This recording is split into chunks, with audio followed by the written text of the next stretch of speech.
তীব্র তাপ প্রবাহে পড়ছে মৌলভীবাজার। এর মধ্যেই ঘন ঘন লোডশেডিং যেন দুর্ভোগকে আরও বহুগুণ বাড়িয়ে তুলেছে। বিদ্যুৎ সংকটের এই বাস্তবতায় নাজেহাল হয়ে পড়েছে জেলার সাধারণ মানুষের দৈনন্দিন জীবন। কয়েকদিন ধরে প্রতিদিন কয়েক ঘন্টা করে লোডশেডিংয়ের কারণে সবচেয়ে বেশি বিপাকে পড়েছে শিক্ষার্থীরা।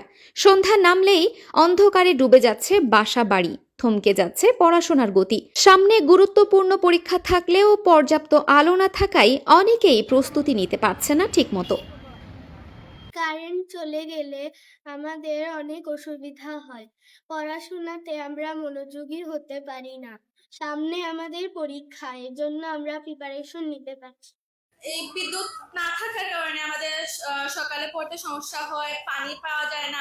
আমরা যে স্কুলে আসছি, আমরা পানির সংকটে আমাদের কি বলবো, আমার পড়ালেখা আমাদের ঠিক মতো ফোকাস করতে পারছি না।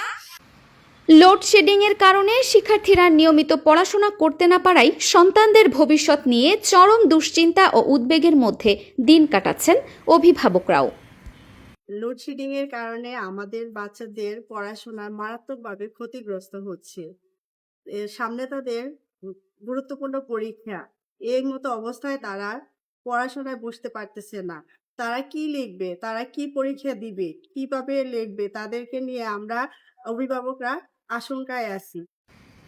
অন্যদিকে ব্যবসায়িক কার্যক্রমও পড়েছে মারাত্মক চাপে। প্রশাসনের নির্দেশনা অনুযায়ী নির্ধারিত সময় পর্যন্ত দোকানপাট খোলা রাখার কথা থাকলেও বাস্তবে দিনের অধিকাংশ সময় বিদ্যুৎ না থাকায় ব্যবসা চালানো হয়ে উঠেছে প্রায় অসম্ভব। লোডশেডিং এর কারণে আমরা ঠিকমতো ব্যবসা করতে পারলাম না।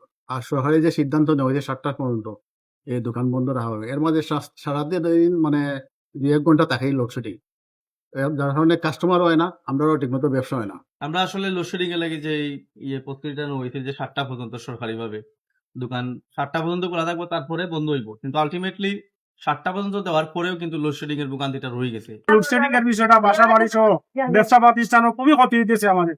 আপনারা মনে করবেন যে লোডশেডিং এর বিষয়টা যত তাড়াতাড়ি সমাধান হইব তত ব্যবসায়ী আমার মঙ্গল। শহরের বিভিন্ন এলাকা ঘুরে দেখা গেছে নির্ধারিত কোনো সূচি ছাড়াই বারবার বিদ্যুৎ বিচ্ছিন্ন হওয়ায় চরম অনিশ্চয়তার মধ্যে দিন পার করছেন বাসিন্দারা। তীব্র গরমে যখন স্বস্তির একমাত্র ভরসা বিদ্যুৎ, তখন সেটি হয়ে উঠেছে সবচেয়ে বড় সংকট।